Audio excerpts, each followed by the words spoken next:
Hi guys, so excited to have Jessica Greenwalt from VaynerNFT here. She is so talented and amazing, and she is part of our Exquisite Collabs Hungry Artists creators, and we're excited to launch this on June 28th for hers, and we want to know more about her. So Jessica, tell us about your background and your connection to the arts. Yeah, well, first of all, thanks for having me here. And it was really awesome to meet you in real life at NFT NYC. That was amazing. Yeah, I've always wanted to be an artist in some way, shape, or form ever since as long as I can remember. And adults were always encouraging me and telling me, oh, like, oh, wow, that looks really good. And then you kind of grow up and you learn that while you get all this encouragement, that doesn't necessarily mean that they expect you to pursue a career in the arts. If anything, back when I was growing up, back in my day, it was generally not the thing that adults thought was an appropriate career choice, because they would say things like, oh, you're going to be a starving artist. Don't do that. And I have a tiger mom. She self-identifies as a tiger mom, so she wouldn't find it offensive for me to say this.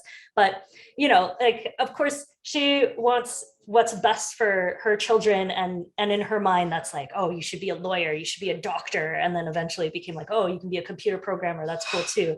But nowhere on there is artist, right? But it's just like what I was driven to do, what I'm always driven to do, create in some way, shape, or form. And I also like technology, so that worked out pretty well for me. And then when I went to high school, I found out that there was this thing called graphic design that merges technology and art, and that people actually pay you to do as a job. That's a full-on career. So I felt like I had found I want to say, like, I don't know, the solution to all of my problems, right? Like it's everything that I want all in one, and is a real job. So I want to pursue that. Did you study graphic design for college? Well, I learned about it in high school, did that for a bit. I went into computer programming and graphic communications in college, which is a little different. There's like graphic design, which is an arts program. Graphic communications is a Bachelor of Science program. Ultimately dropped out of computer science because they made us test on paper, which was like, I could never imagine a world in which I'd be writing code on paper for real purposes.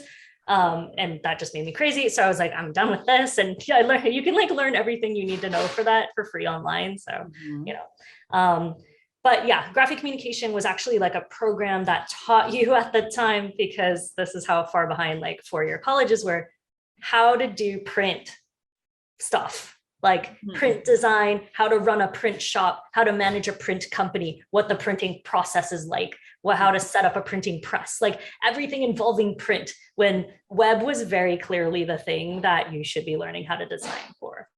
So ultimately I ended up learning everything I needed to know for my like career in life for free online through blogs and videos, and ended up getting a career in the space. That's amazing. And I feel like I've learned so much just on the job too. It's like college teaches you a little bit, but it's like you learn everything on the job. Yeah.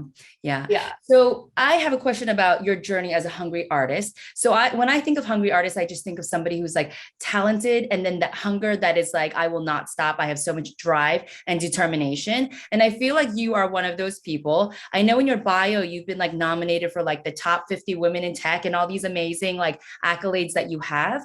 So like, what's that journey been like from like, you know, starving to hungry, or, you know, like just like your transformation? I am so glad that you have such a positive spin on the hungry artist narrative or name, because actually when you first approached me and I read that title, hungry artist, it immediately made me think of my mom. He's like, don't be an artist, you'll starve, right? Like, and I was like, oh, this is funny. This is like the hungry artist because you're starving. Right. But I guess the other thing is that we're no longer starving, but we're hungry to succeed and to thrive. So I was trying to twist it in a positive way, but I do think like hunger is something you have to continue to feed. And like, we could like just go hungry and starve, but I guess it was in the positive light. So I guess in a positive way, where would you say like your career, how did that go from like, you know, working so hard to where you are now? Oh man, it's been a long ride. That's why that's why I like pause for a moment and try to think over it. I've been in tech for what, over 2 decades now, and I jumped into the industry. I was in the gaming industry pre the Me Too movement. I was in tech before the Me Too movement. And I was basically one of the bros. Like I'm maybe part of the problem, right? Culturally, because that's just what I thought companies were like. It was the only thing I'd seen. I'm usually historically, like when I join a team, I'm oftentimes the only woman on the team, especially on a tech team. I'm definitely the only woman on a team, right? So my perception of what the business world was like is very different. And then I've like lived through these transitions of what is now acceptable culture in a work world, what's acceptable culture in the tech world, the art world. It has changed so dramatically from when I was younger to where we're at now. And it's really nice to have that context, because at the beginning of this journey too, I was working with people around the world just via email. Like I was collaborating with them via email.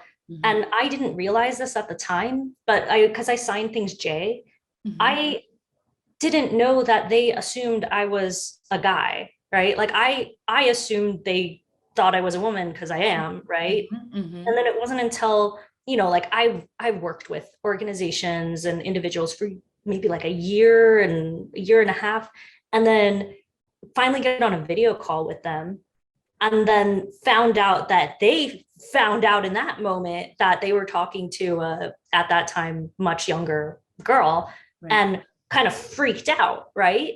So I have the context of being treated like a man at the beginning of my career, which I gotta say was pretty freaking awesome.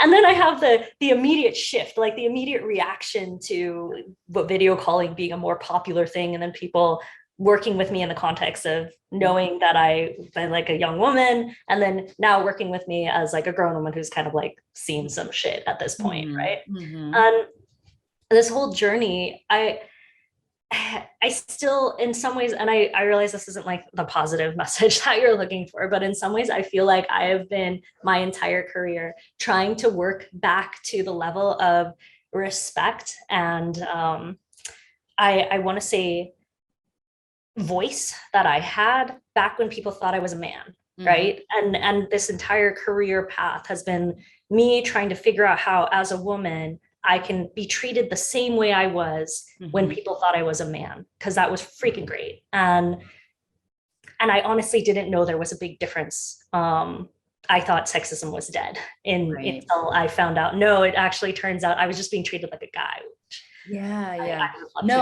I like that you're being very honest about that, and like, it's great to be optimistic and to see all the great things, but these are things that's nice that we're talking about, because in Web3, I feel like there are a lot of people trying to make those changes to include like more women and just have more diversity and inclusion. So I do like the shift, but I do agree that there is such a difference when somebody finds out you're just a female or like minority, or there's so many different things that like plays into like, can I just do my art? Can I just do my job? Can you see it for what it is? But then the different layers of, once you're doxxed and they know who you are, it's like, oh, but can we really take her seriously? Or, you have that. Yeah.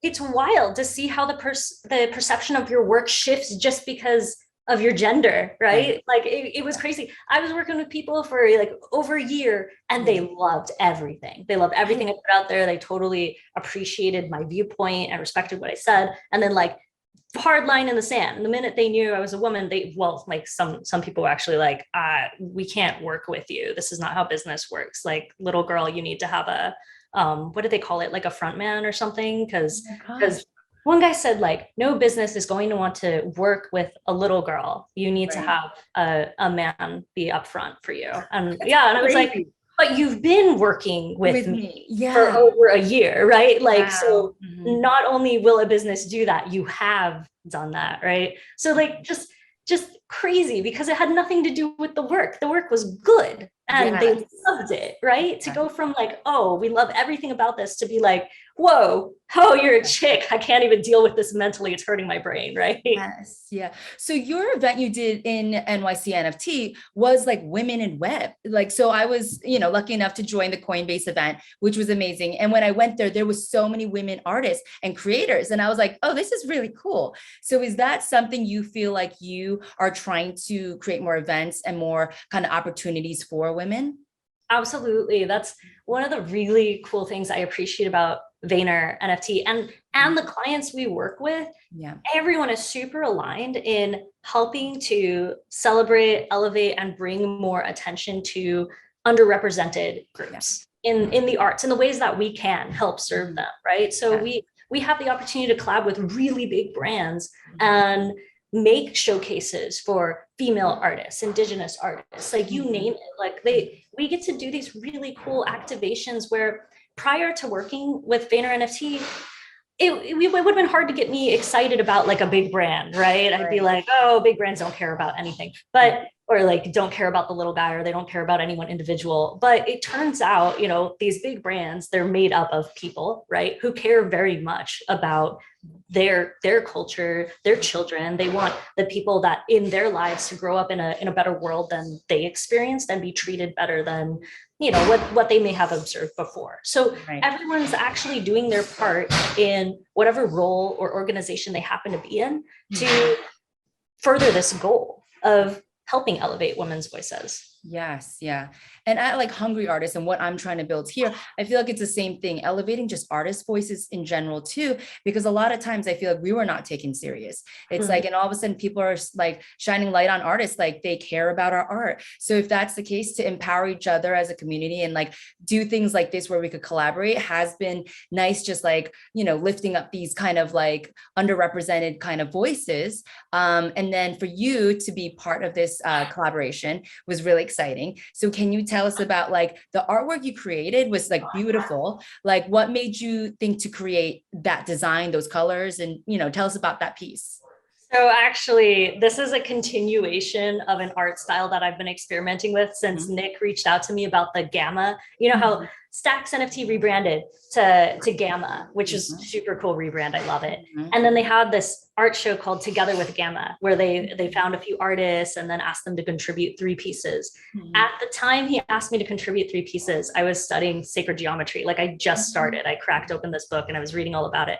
And I saw that you could visualize notes like sound using geometry, which I thought was really, really fascinating. It's wild. So I was looking through all these charts of these overlapping circles, and depending on the distance between the circles or the size of that overlap would determine what note you're actually illustrating. So for the Together with Gamma art show, I created 3 pieces visualizing 3 different notes that I thought visually looked beautiful, but I didn't actually know what they sounded like at the time I was drawing them. And I submitted those, and then as the art show sold out, and now people are holding these fractal looking or kind of like stained glass looking illustrations that incorporate this sacred geometry music. And then I went on this kind of retreat where I was off the grid for 3 days right after that Together with Gamma drop. And while I was on that retreat, I was kind of on a little bit of a mission to try to find someone who understands music theory and geometry, like mathematics, to let me know what exactly I drew, because I didn't know. I drew a thing and I didn't even know how to translate it or anything. And then I happened to find the DJ who was performing actually at the retreat.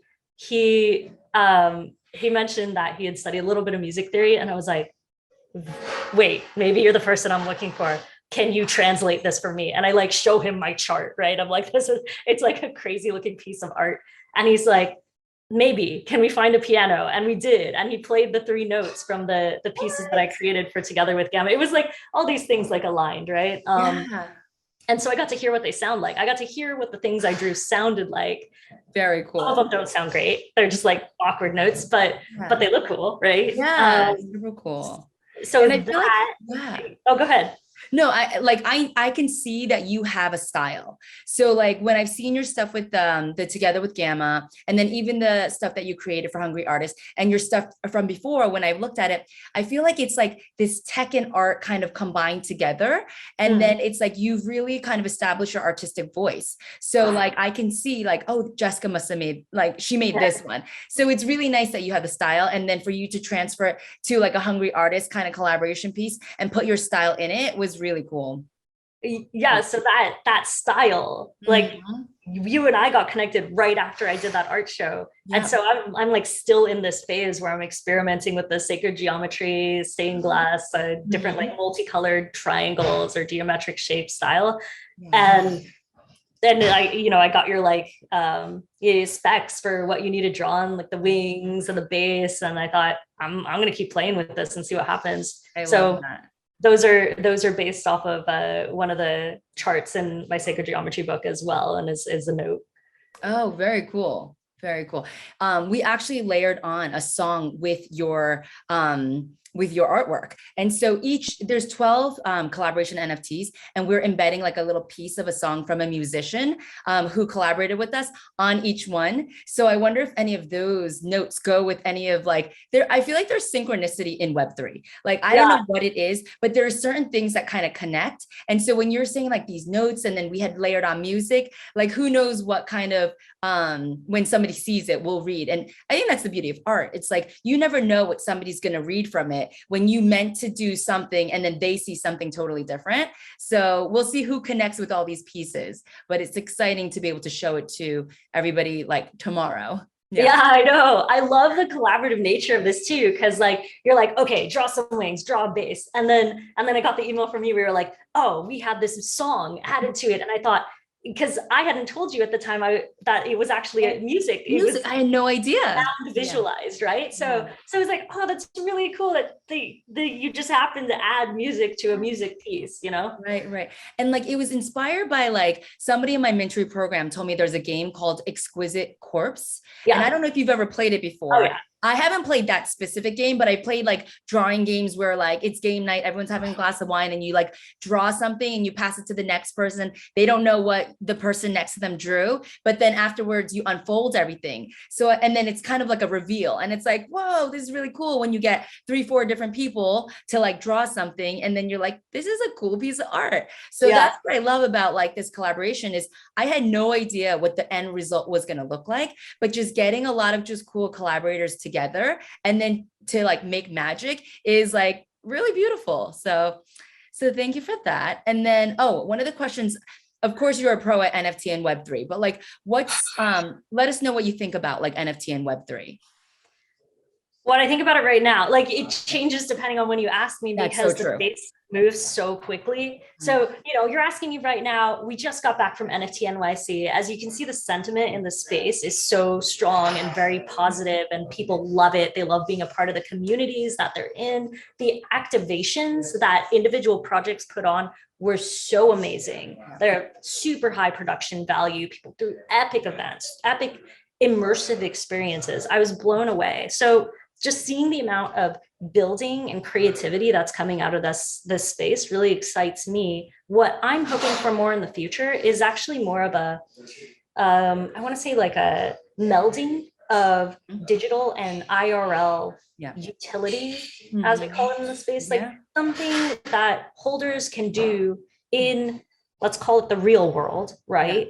For being a part of this community. So it's not just all about like, oh, if you're a holder, you get this other NFT, or like, oh, you're a holder, you get to go to this metaverse party. It's like, no, what does it mean when you layer that metaverse experience on top of a real life experience? Very much like NFT NYC just illustrated for us. It's like, what is actual membership in that community get you? So I'm expecting brands that are launching projects now to really think through what it is that they're giving their collectors for buying into that project.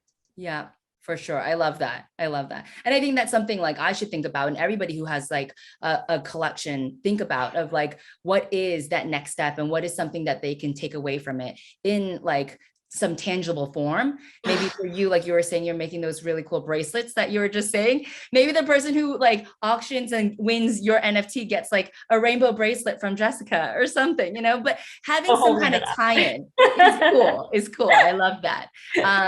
So lastly, before we end, what are you currently working on and where can everyone find you? Well, I'm working on a million things at VaynerNFT as per usual, but also stealthily working on a project for Stacks with the artist behind James Cameron's Avatar. And he is a master world builder. It is a game designed around world building, and it is naturally, because he's the artist, it looks spectacular. The art is phenomenal. I'm super excited about it and I can't wait to share it with everyone. Yay. Do you know when that's going to be launching so we could keep an eye out for it? Ask Jamil and Mitchell. Okay, nice. Yeah. Love it, love it. Yeah, like hopefully later this year. It's called Unum. But just follow me on Twitter and I'll be tweeting about it shortly. It's just Greenwalt. So that's JESSGREENWALT. Green like the color Walt, like Walt Disney. Yeah, love it. Thank you. And you had some Stacks birds or something? Like I've seen something that you've done. I want to get one of those. Are they still available? Parrots? Do you know Stacks parrots? No. So Stacks parrots, and I did a collaboration where I like to draw these chibis, you know, like cute fat baby versions of things. So I chibified their parrots. So is the chibis available too? Oh, there's chibis. Yeah. Oh, okay. Maybe I'll start with the chibis. I want to get one of your pieces. Oh, awesome. Okay. Yeah, I'll send you a link. Yeah, Destiny Sebs. That's you know, Destiny 'SCEBS. Nice. I think I looked once and it wasn't like, it was not listed or it wasn't available. I don't know if I looked too early or it had sold out, but I was like, I want to get one of Jessica's pieces, but send me the link. I definitely want to support. And like, I love the stuff you're doing. So thank you for taking the time to like talk with us and even collaborate with Hungry Artists. Yeah, I'm glad to be included in the project. Thanks for reaching out. Thanks so much. I'll talk to you soon. All right. Ciao. Bye, Jessica.